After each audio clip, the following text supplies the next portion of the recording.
हरे कृष्णा प्रभु जी, हरे कृष्णा माता जी, हरे कृष्णा।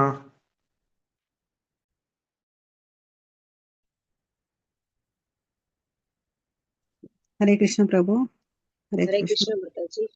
हरे हरे कृष्ण कृष्ण माता जी। प्रभु जी, माता जी, हरे कृष्ण. हरे कृष्ण हरे Krishna. Warm welcome for today's short Bhagavatam session. நம்ம இன்னைக்கு முதல் கேண்டோ 7வது அத்தியாயத்துல 4வது ஸ்லோகம் பார்க்க போறோம். ஹரே கிருஷ்ணா. இதை பார்க்கறதுக்கு முன்னாடி நம்ம பகவான் கிட்டயும் ஆச்சாரியர்கிட்டயும் நம்ம பிரார்த்தனை பண்ணிக்கலாம். ஓம் நமோ பகவதே வாசுதேவாய. ஓம் நமோ பகவதே வாசுதேவாய. ஓம் நமோ பகவதே வாசுதேவாய. ஓம் அஜ்ஞானதிமிரந்தஸ்ய ஞானாகர்ஷலாகயா சச்சுரமிலிதம் येन तस्मै श्रीगुरवे नमः. श्रीचैतन्यमनोभीष्टं स्थापितं येन भूतले स्वयं रूप गदामह्यं ददाति स्वपदान्तिकं वन्देऽहं श्रीगुरो श्रीयुतपदकमलं श्रीगुरो वैष्णवांश्च श्रीरूपं साग्रजातं सगगण रघुनाथान्वितं तं सजीवं सात्वैतं सावधूतं परिजनसहितं कृष्णचैतन्यदेवं श्रीराधाकृष्णपदान् सगगण ललिता श्रीविशाखान्वितांश्च हे कृष्णा करुणा सिन्धु दीनबन्धो जगत्पते गोपेश गोपिका कान्त राधा कान्त नमोऽस्तुते. तप्तकाञ्चन गौराङ्गी राधे वृन्देवनेश्वरी वृषभानुसुते देवी प्रणमामि हरिप्रिये. ॐ अज्ञानतिमिरन्दस्य ज्ञानागंशलाकया चक्षुरुन्मिलितं येन तस्मै श्रीगुरवे नमः. नारायणं नमस्कृत्य नरं चैव नरोत्तमं देवीं सरस्वतीं व्यासं ततो जयमुदीरयेत्.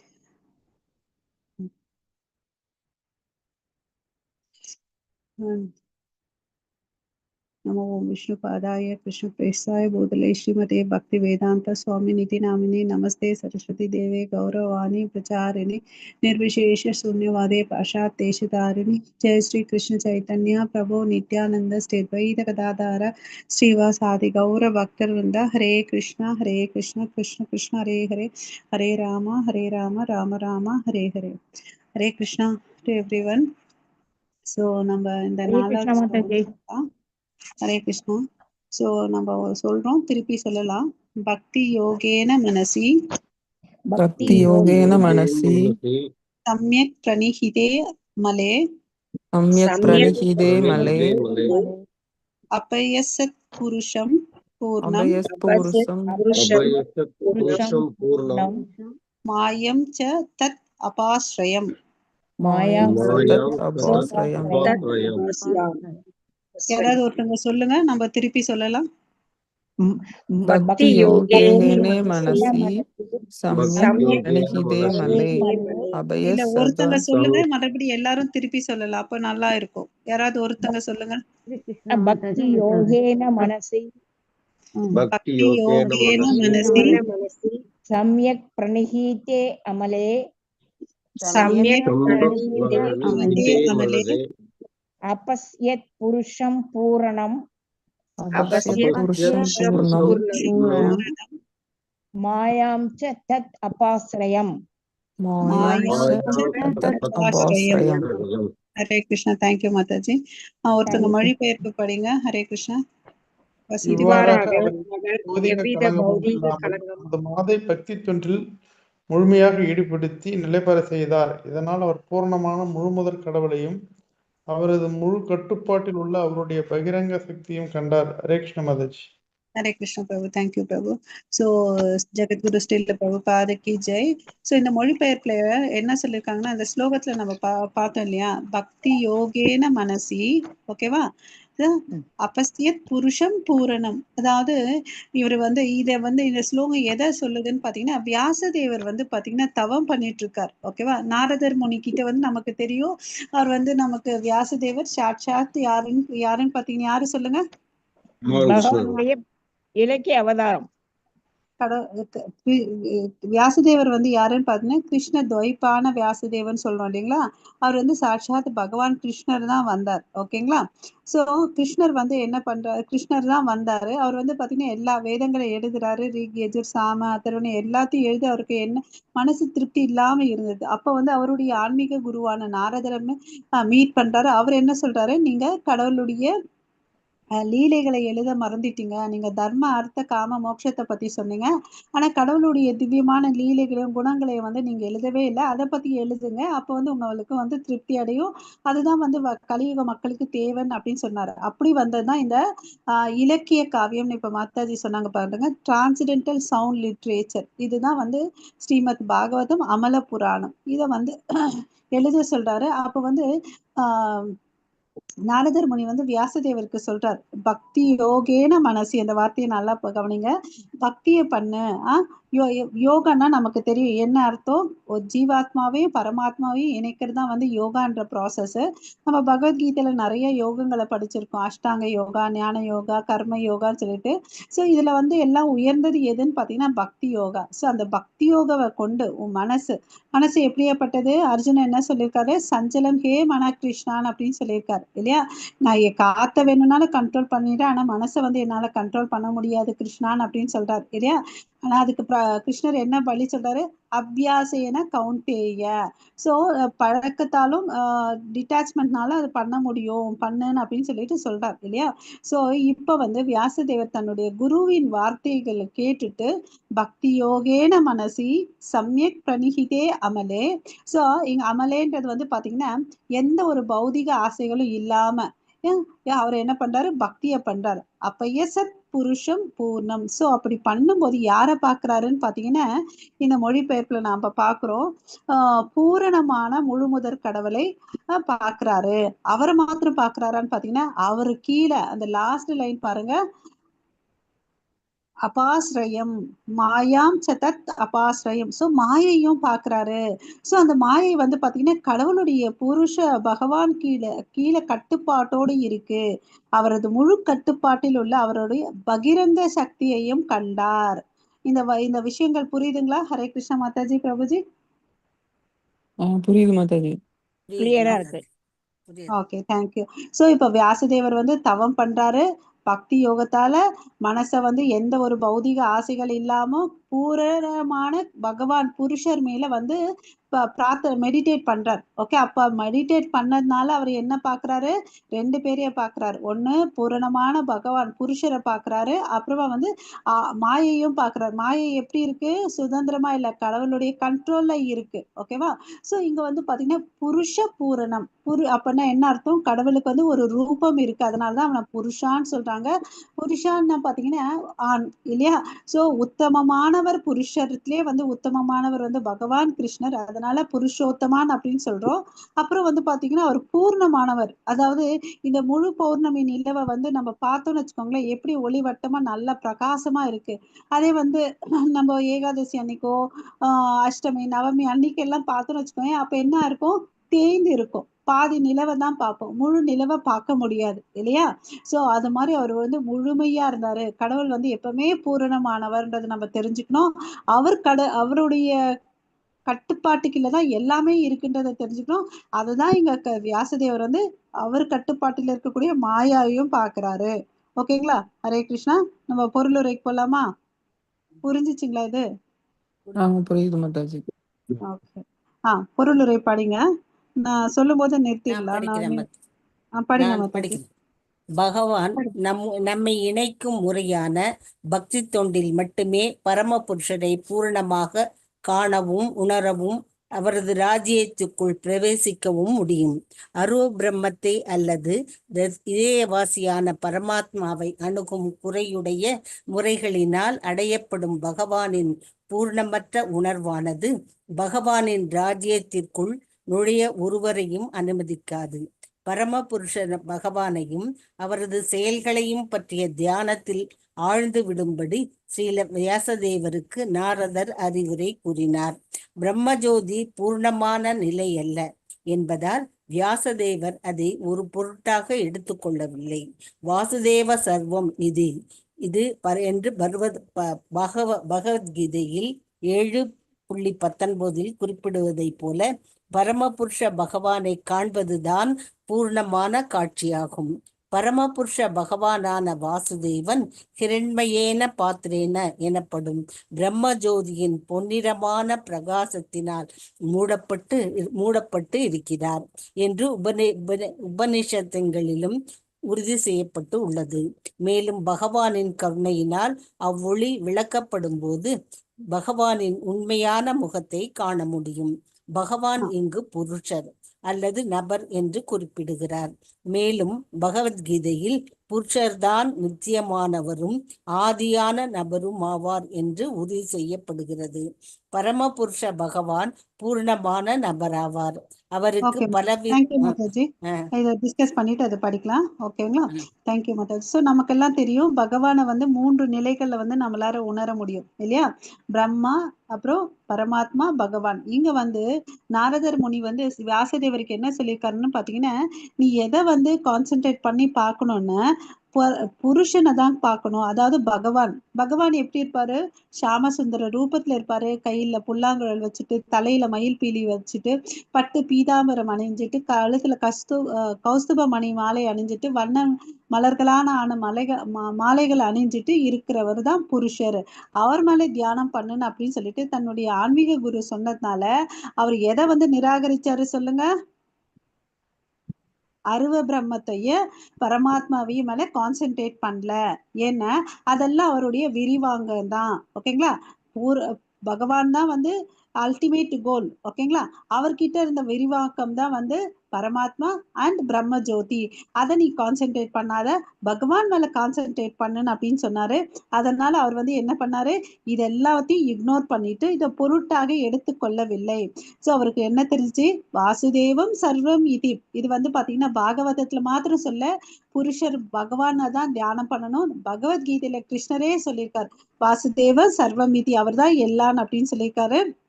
அதனால வந்து அவரை பார்க்கணும்னு சொல்லிட்டு நினைச்சு அவர் தவம் பண்றாரு.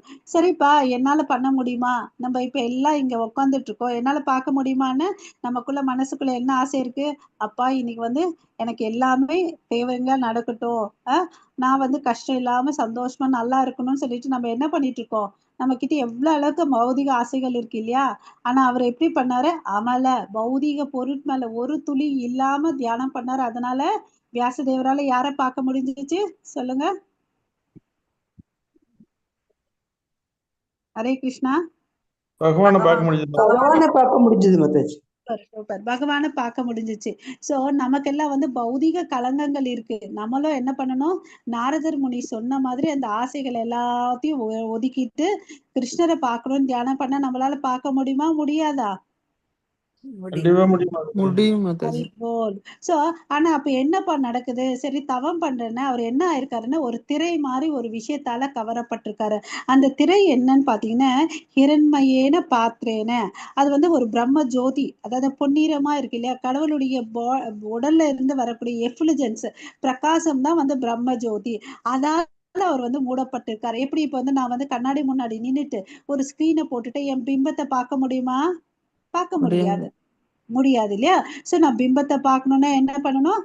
அந்த திரையை விளக்கணும். அது மாதிரி இந்த திரையை என்னால விளக்க முடியுமா? இந்த ஹிரண்மயேன பாத்திரம் என்னன்னா பாத்தீங்கன்னா இல்ல, கடவுளுடைய அனுகிரகத்தால அவரே தன்னுடைய கருணையினால அதை வந்து திறக்கிறாரு. ஓகேங்களா? சோ அது அப்பதான் அவரை வந்து நம்மளால உண்மையான முகத்துக்கு முகம் நேரா பார்க்க முடியும். சோ இங்க புருஷர்ன்றது நபரை குறிக்குது. சோ அருவமும் இல்ல, ஒன்றும் இல்லை, கடவுள் வந்து உருவம் இருக்கு அவருக்குன்றத நம்ம நல்லா தெரிஞ்சுக்கணும். அவரை பார்க்க முடியும்ன்றதை இங்க புரிஞ்சுக்கணும். அவர் வந்து நித்தியமானவர், ஆதியான நபர்ன்றதை நம்ம இந்த இடத்துல புரிஞ்சுக்கணும். ஸோ அவர்கிட்ட வந்து பாத்தீங்கன்னா சக்திகள் இருக்கு. வேற யாராவது ஒருத்தவங்க படிங்க. அவருக்கு பலவித சக்திகள் உள்ளன. அவற்றில் அந்தரங்க சக்தி, பகிரங்க சக்தி மற்றும் நடுத்தர சக்தி ஆகியவை முக்கியமானவையாகும். இங்கு குறிப்பிடப்பட்டுள்ள சக்தி பகிரங்க சக்தி ஆகும். இது அச்சக்தியின் செயல்களை பற்றிய விளக்கத்திலிருந்து தெளிவாகும். நில ஒளி நிலவுடனேயே இருப்பதைப் போலவே அந்தரங்க சக்தியும் எப்பொழுது பரமபுருஷனுடனேயே இருக்கிறது. பகிரங்க சக்தி ஜீவராசிகளை அறியாமை இருளில் வைத்திருப்பதால் இது அது இருளுடன் ஒப்பிடப்படுகிறது. இச்சக்தி பகவானுடன் முழு கட்டுப்பாட்டில் உள்ளது என்பதை அபாஸ்ரயம் எனும் சொல் வலியுறுத்துகிறது. உயர்ந்த சக்தியான அந்தரங்க சக்தியும் மாயா என்று அழைக்கப்படுகிறது. ஆனால் அது ஆன்மீக மாயையாகும், அல்லது ஆன்மீக உலகில் வெளிப்படுத்தப்படும் சக்தியாகும். இந்த அந்தரங்க சக்தியின் பாதுகாப்பில் ஒருவர் இருக்கும் பொழுது அறியாமை எனும் இருள் உடனே விலகிவிடுகிறது. மேலும் ஆத்மா ராமா அல்லது ஆன்மீக ஞானத்தின் நிலை பெற்றவர்களும் கூட இந்த மாயையிடம் அல்லது அந்தரங்க சக்தியிடம் புகலிடம் கொள்கின்றனர். பக்தி தொண்டு அல்லது பக்தி யோகம் அந்தரங்க சக்தியின் கட்டுப்பாட்டில் இருக்கிறது. இவ்வாறாக ஆன்மீக ஒளியின் பிரகாசத்தில் இருளுக்கு இடமில்லை என்பதைப் போலவே அந்தரங்க சக்தி செயல்படும் இடத்தில் கீழான பௌதிக சக்திக்கு இடமில்லை. அந்தரங்க சக்தியிலிருந்து பெறும் ஆனந்தமும் அருவ பிரம்ம வழியினால் அடையப்படும் ஆன்மீக ஆனந்தத்தை விட உயர்ந்ததாகும். பரமபுருஷ பகவானாகிய ஸ்ரீ கிருஷ்ணரிலிருந்துதான் அருவமான பிரம்ம ஜோதி தோன்றுகிறது என்று பகவத்கீதையிலும் குறிப்பிடப்பட்டுள்ளது. பிந்திய ஸ்லோகங்களில் விவரிக்கப்பட இருப்பதைப் போல பரமபுருஷர் என்பவர் பகவான் ஸ்ரீ கிருஷ்ணரை தவிர வேறு யாராகவும் இருக்க முடியாது. ஹரே கிருஷ்ண ஹரே மாதாஜி. கிருஷ்ணா. So thank you Mataji. ஹரே கிருஷ்ணா. இங்க வந்து கடவுளுக்கு வந்து 3 சக்திகள் இருக்கு. அது என்னென்ன? அந்தரங்க சக்தி, பகிரங்க சக்தி, நடுத்தர சக்தி. அந்தரங்க சக்தி என்னன்னு பார்த்தீங்கன்னா யாரும் இல்லை, ராதாராணி, இன்டர்னல் ப்ரெஷர் பொட்டன்சி. அதில் வந்து 3 வகைகள் இருக்கு, சாந்தினி, சம்வித், ஹலாதினின்னு சொல்லிட்டு. பகிரங்க சக்தின்னு பார்த்தீங்கன்னு வச்சுக்கோங்களேன், இந்த நம்ம இருக்கக்கூடிய இந்த பௌதிக உலகம் இருக்கு இல்லையா, இந்த பிரபஞ்சத்தை எல்லாத்தையும் படைச்சது வந்து அவருடைய கிருஷ்ணருடைய பகிரங்க சக்தினால. இந்த தடஸ்த சக்தி, நடுத்தர சக்தி யாருன்னு பார்த்தீங்கன்னா நம்ம எல்லா ஜீவாத்மாக்கள். ஓகே, இந்த 3 சக்தியும் அவர்கிட்ட இருந்து தான் வந்துச்சு. ஸோ அந்த சக்தியின் மூலமாக தான் இது எல்லாத்தையும் வந்து ஒரு விரிவாங்கம் படுத்துறாரு. எப்படி ஒரு நில ஒளி வந்து நிலவுக்கிட்ட இருந்து பிரிக்க முடியாதோ அது மாதிரி கடவுள்கிட்ட இருந்து எதை பிரிக்க முடியாது? அந்தரங்க சக்தியை வந்து பிரிக்க முடியாது. ஓகேங்களா? ஸோ இந்த பகிரங்க சக்தியை வந்து அறியாமல் யார் வச்சிருக்குதுன்னு பார்த்தீங்கன்னா மாயா. நம்ம இந்த ஸ்லோகத்தில் மாயான்ற வார்த்தையை படித்தோம். போன முறை ஒரு கிளாஸ் எடுக்கும்போது 2 வகையான மாயை இருக்குன்னு சொன்னோம். அது யாராவது சொல்ல முடியுமா? யோகமாயா, யோகமாயா, மகாமாயா. சூப்பர், ஹரி போல். ஸோ இந்த யோக மாயா வச்சுக்கிட்ட நமக்கு வந்து என்ன ஹெல்ப் பண்ணணும்னு பார்த்தீங்கன்னா பக்திக்கு ஹெல்ப் பண்ணும், ஆன்மீகைக்கு. மகாமாயா வந்து என்ன பண்ணணும்னா நம்ம மாயை அறியாமைக்குள்ள தள்ளி விட்டுடும். அதாவது ஏற்கனவே இந்த ஜீவாத்மா வந்து மறந்து போயிருக்கு கிருஷ்ணருக்கு வந்து நான் எனக்கும் சம்பந்தம் இருக்குன்றத, அதை வந்து இன்னும் தூரப்படுத்தும் அது. ஓகேங்களா? ஸோ அதனால கேர்ஃபுல்லாக மகாமாயை கிட்ட இருக்கணும். யோக மாயாவை வந்து நம்ம ஃப்ரெண்ட்ஷிப் வச்சுக்கணும். ஓகேங்களா? ஸோ இந்த சக்தி எந்த மாயா இருந்தாலும் கடவுள்கிட்ட தான் கண்ட்ரோல்ல இருக்குன்றதை நம்ம தெரிஞ்சுக்கணும். ஸோ அந்தரங்க சக்தியோட சம்பந்தம் வச்சுக்கிட்டு நமக்கு அறியாமை இருக்காது. எப்படி ஒரு சூரியன் வந்தா அந்த இடத்துல இருள் இருக்காது இல்லையா? ஸோ அந்த கடவுளுடைய ஆன்மீக சக்தியை கொண்டு நம்ம பக்தியில முன்னேறலாம். அது வந்து ஆன்மீக உலகத்துக்கு நம்மள கூட்டிட்டு போகுன்றதை நம்ம தெரிஞ்சுக்கணும். ஓகேவா? ஸோ ஹரே கிருஷ்ணா.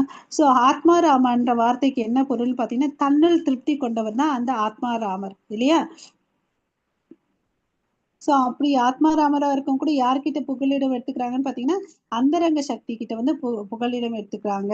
ஸோ இதுல வந்து பார்த்தீங்கன்னா பக்தி யோகம் பண்ணிட்டு நம்ம வந்து அந்தரங்க சக்தி கட்டுப்பாட்டில் இருந்தோம்னு வச்சுக்கோங்களேன், கண்டிப்பா கடவுளை வந்து பார்க்க முடியும்ன்றத நம்ம டேக் ஹோம் மெசேஜா இங்க எடுத்துக்கணும். ஓகேவா? ஸோ இங்க அந்தரங்க சக்தி கட்டுப்பாட்டில் கிடைக்கக்கூடிய ஆனந்தம் இருக்கு இல்லையா, அது வந்து அளவுக்கு அளவிட முடியாததுன்றதை சொல்றாங்க. நீ என்னதான் தியானம் பண்ணி மனசை கண்ட்ரோல் பண்ணி இந்த ஞான யோகிகள் பண்ணுவாங்க இல்லையா, பிரம்மஜோதி அடையணும்னு சொல்லிட்டு அஷ்டாங்க யோகிகள் மனசை புலன்களை கண்ட்ரோல் பண்ணி பரமாத்மா உணரணும்னு நினைக்கிறாங்க இல்லையா, அவங்க அடையக்கூடிய பலன் அன்பு, அதாவது பரவச நிலை, சந்தோஷம் இருக்கு இல்லையா, அதெல்லாம் பன்மடங்கு காட்டிலும் யாருக்கு இருக்குன்னு பார்த்தீங்கன்னா பக்தர்களுக்கு இருக்கு, பகவானை உணர்ந்த பக்தர்களுக்கு இருக்குன்னு அப்படின்னு சொல்லிட்டு சொல்றாங்க. ஸோ ஸ்ரீ கிருஷ்ணர்ல இருந்து தான் அர்வ ஜோதியும் தோன்றியதுன்னு சொல்லிட்டு பகவத்கீதையிலும் இதை சொல்லியிருக்காங்க. ஸோ ஹரே கிருஷ்ணா. ஸோ பரமபுருஷர் என்பது பகவான்றதை நம்ம இங்க தெரிஞ்சுக்கணும். ஓகேங்களா? ஹரே கிருஷ்ணா. புரிஞ்சிச்சுங்களா? ஏதாவது சந்தேகம் இருக்குங்களா? ஹரே கிருஷ்ணா. கிருஷ்ணா மாதாஜி. சொல்லுங்க மாதாஜி. ஒரு நிமிஷம் சொல்லுங்க. இதுல வந்து மொழிபெயர்ப்புல முழு கட்டுப்பாட்டில் உள்ளன்னு இருக்குல்ல ஒரு வேர்டு. ஆமா மாதாஜி. அது வந்து மாயையை குறிக்கிறதா? எல்லாமே அவரோட கண்ட்ரோல்ல தான் இருக்கு மாதாஜி. மாயைன்னு இல்லை, ஏன்னா எல்லாத்தையும் படைச்சவர் அவர் தான், பகவான் கிருஷ்ணர் தான் இல்லையா, அவர் இல்லாம எதையுமே இல்லை. அதனால எல்லாமே நம்ம பிரம்ம சமீதை படிக்கும் போது சர்வ காரணகன்னு சொல்றோம். எல்லா காரணங்களுக்காகவும் காரணமா இருக்கிறது அவர் தான். அதனாலதான் எல்லாமே படைக்கப்பட்டுச்சுன்றதை நம்ம தெரிஞ்சுக்கணும். ஓகேங்களா? Hare Krishna. So Hare Krishna Mataji. Hare take off Krishna. Message ஒரு தடவை சொல்லிடுங்க மாதாஜி, சுருக்கமா. பகவானுக்கு வந்து பாத்தீங்கன்னா பகவான் வந்து புருஷர். ஓகேங்களா? சோ அந்த புருஷரை வந்து நம்ம எப்படி வழிபடணும் பாத்தீங்கன்னா பக்தி யோகேன மனசா, மனசுல வந்து எந்த ஒரு பௌதீக கலங்கங்களும் இல்லாம பக்தி யோகத்தை பண்ணிதான் நம்ம யாரை அடைய முடியும் பாத்தீங்கன்னா பரமபுருஷ பகவானை பார்க்க முடியும், அவரை வந்து அடைய முடியும். அதுக்கு வந்து நமக்கு யாரு உதவியா இருக்காங்கன்னு பாத்தீங்கன்னா அந்தரங்க சக்தி வந்து உதவியா இருக்கிறாங்க. அப்போ வந்து அவர் மேல இருக்கக்கூடிய திரையை வந்து யாரால விளக்க முடியும் பாத்தீங்கன்னா என்னாலயும் உன்னாலயும் வந்து முடியாது, உங்களாலயும் முடியாது, என்னாலயும் முடியாது. அவருடைய காரணக்கற்ற கருணையினால வந்து அந்த ஹிரண்மயேன பாத்திரேன என்ற திரையை வந்து அவர் விளக்குவாரு. அப்ப வந்து அவரை வந்து நம்ம முகத்துக்கு முகம் பார்க்கலாம். சோ பார்க்கும்போது வியாசதேவர் இங்க என்ன பண்றாரு, தன்னுடைய குரு சொன்ன வார்த்தைகளை கேட்டுட்டு தவம் பண்றாரு. மனசுல எந்த கலங்கமும் இல்லாம. அதுதான் இம்பார்ட்டன்ட் பாயிண்ட். பக்தி யோகத்தை தான் ஃபாலோ பண்ணி பண்ற இறைவனை பாக்குறாரு. அவர் புருஷ ரூபமா இருக்காரு, அவர் பூரணமாவும் இருக்கிறாரு, அப்புறமா வந்து சுதந்திரமாவும் இருக்கிறாரு, ஆத்மாராமாவும் இருக்கிறாரு. அவருடைய கட்டுப்பாட்டு கீழே மாயையும் இருக்குன்றத வந்து பாக்குறாரு. இவருதான் அவர் தரிசனம் எடுக்கிறது. ஓகேங்களா? ஹரே கிருஷ்ணா. மாதாஜி, ஆத்மாராமானா என்ன மாதாஜி சொன்னீங்க? தன்னில் திருப்தியோட இருக்கிறது. தன்னில் திருப்தி இருப்பவர் வந்து ஆத்மா வயசு திருப்தியா இருக்கிறதா ஆத்மாராமா. தன்னில் எனக்கு போதும் என்ற மனமே பொன் செய்ய மனம் சொல்றோம் இல்லைங்களா? நம்ம கிட்ட இருக்கிறத வந்து திருப்தி அடையணும்னு நம்ம பௌதிகமா சொல்றோம். ஆனா கடவுள் வந்து தன்கிட்ட இருக்கிறதோட திருப்தி பண்றாரு. நான் போயிட்டு அவரை பூஜை பண்ணணும்ன்ற நேத்து பண்ண இன்னைக்கு பண்ணலன்னு அப்படிலாம் அவர் எதிர்பார்க்கவே மாட்டாரு. ஓகேங்களா? ஹரே கிருஷ்ணா. ஒரே ஒரு நிமிஷம், பக்தி பண்ணா மட்டும்தானே அந்த திருப்தி கிடைக்கும், பௌதிக வாழ்க்கை இல்லாம. ஆமா ஆமா ஆமா மாதாஜி. யாரை போஸ்ட் பண்ணணும் மாதாஜி? அடுத்து யார் வராங்க? ராதிகா மாதாஜி வரவே இல்லை இன்னும். வந்துருவாங்க. ஹரே கிருஷ்ணா. சோ இப்போ என் பண்ணிட்டுங்களா? ஹரே கிருஷ்ணா. வாஞ்சா கல்பத்தருப்யஸ்ய கிருபா சிந்து பவேவச்ச பதிதானாம் பாவனேபியோ வைஷ்ணவேபியோ நமோ நமः. अनंत कोटि वैष्णव वृंद की जय. नामाचार्य हरिदास ठाकुर की जय. जगत गुरु श्रील प्रभुपाद की जय. Hare Krishna. All glories to assembled devotees.